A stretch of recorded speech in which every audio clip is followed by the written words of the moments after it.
দেশের বাগানে দার্জিলিং কমলার চাষ। বাগানের যেদিকে চোখ যায় শুধুই কমলা আর কমলা। কোথাও ঘন সবুজ পাতার মাঝে সবুজ বর্ণের কমলা, কোথাও আবার থরে থরে ঝুলছে হলুদ বর্ণের পাকা কমলা। কেউ গাছ থেকে ছিঁড়েই স্বাদ নিচ্ছেন রসালো কমলার, কেউ বা মুঠোফোনে ধারণ করছেন কমলা বাগানের এই সবুজ সৌন্দর্য। আসলে গাজীপুরের মাটিতে, লাল মাটিতে কমলা চাষ করেছি এবং কি আল্লাহর বড় নিয়ামত, এখানে সফলতা অর্জন করেছি। সেটাই হচ্ছে আসলে ভাগ্যের বিষয়। 3 একর জায়গা জুড়ে কাঁচা পাকা কমলার সৌন্দর্যে ভরপুর এই বাগান গাজীপুরের শ্রীপুরের যুবক সবুজ মিয়ার। তার বাগানে রয়েছে দার্জিলিং ও চায়না জাতের শতাধিক কমলা গাছ। প্রতিটি গাছে গড়ে ফলন হয়েছে প্রায় 30 কেজি করে।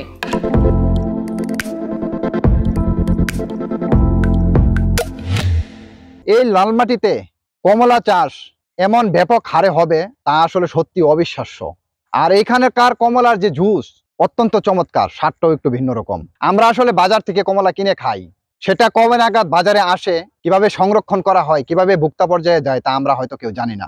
কমলার বাগানের সৌন্দর্য উপভোগ করতে আসেন অনেক দর্শনার্থী, কেউ আবার জীবনে প্রথমবারের মতো গাছ থেকে ফল ছিঁড়ে খাবার আনন্দে ভাসেন। অনেক পর্যটক এখানে আসছে এবং কমলা গাছ থেকে পেড়ে খাচ্ছে। আসলে আমারও খুব ভালো লাগলো। বাগানের প্রবেশ মূল্য মাত্র 30 টাকা।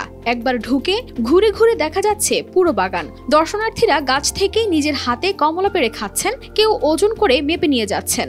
কমলার এত ফলন ভালো হয়েছে, আমি দেখে আসলে সত্যি অভিভূত।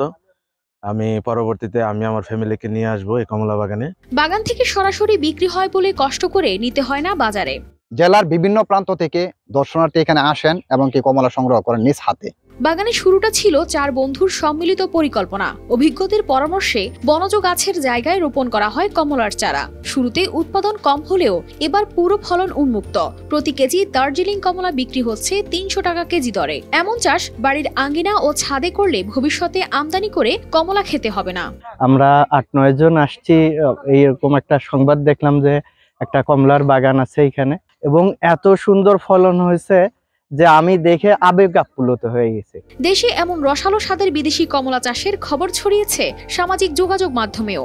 আমাদের দেশের কৃষকরা যদি অন্যান্য ফসলের সাথে সঠিক পরামর্শ এবং নির্দেশনা মেনে কমলা চাষে উদ্বুদ্ধ হয়, আমার ধারণা যে আমাদের বাংলাদেশের যে কমলার চাহিদা সেটি মিটিয়ে অচিরেই বাংলাদেশ বহির্বিশ্বে কমলা রপ্তানি করতে পারবে।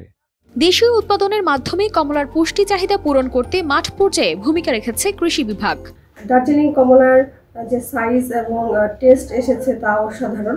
আমরা এটা আসলে বিশ্বাসই করতে পারছি না এটা আমাদের দেশীয় কমলা। এটা হয়তো 10 বছর আগেও আমাদের কল্পনার বাইরে ছিল আমাদের দেশের কমলা আমরা এখানে বাগানে গিয়ে ছিঁড়ে খেতে পারবো। খুবই উদ্যোক্তারা খুব ভালো উদ্যোগ গ্রহণ করেছেন। সেই সাথে কৃষি সম্প্রসারণ অধিদপ্তর শ্রীপুর উপসহকারী কৃষি কর্মকর্তা মাঠ লেভেলে যিনি কাজ করছেন তিনি নিয়মিত পরামর্শ প্রদান করেছেন।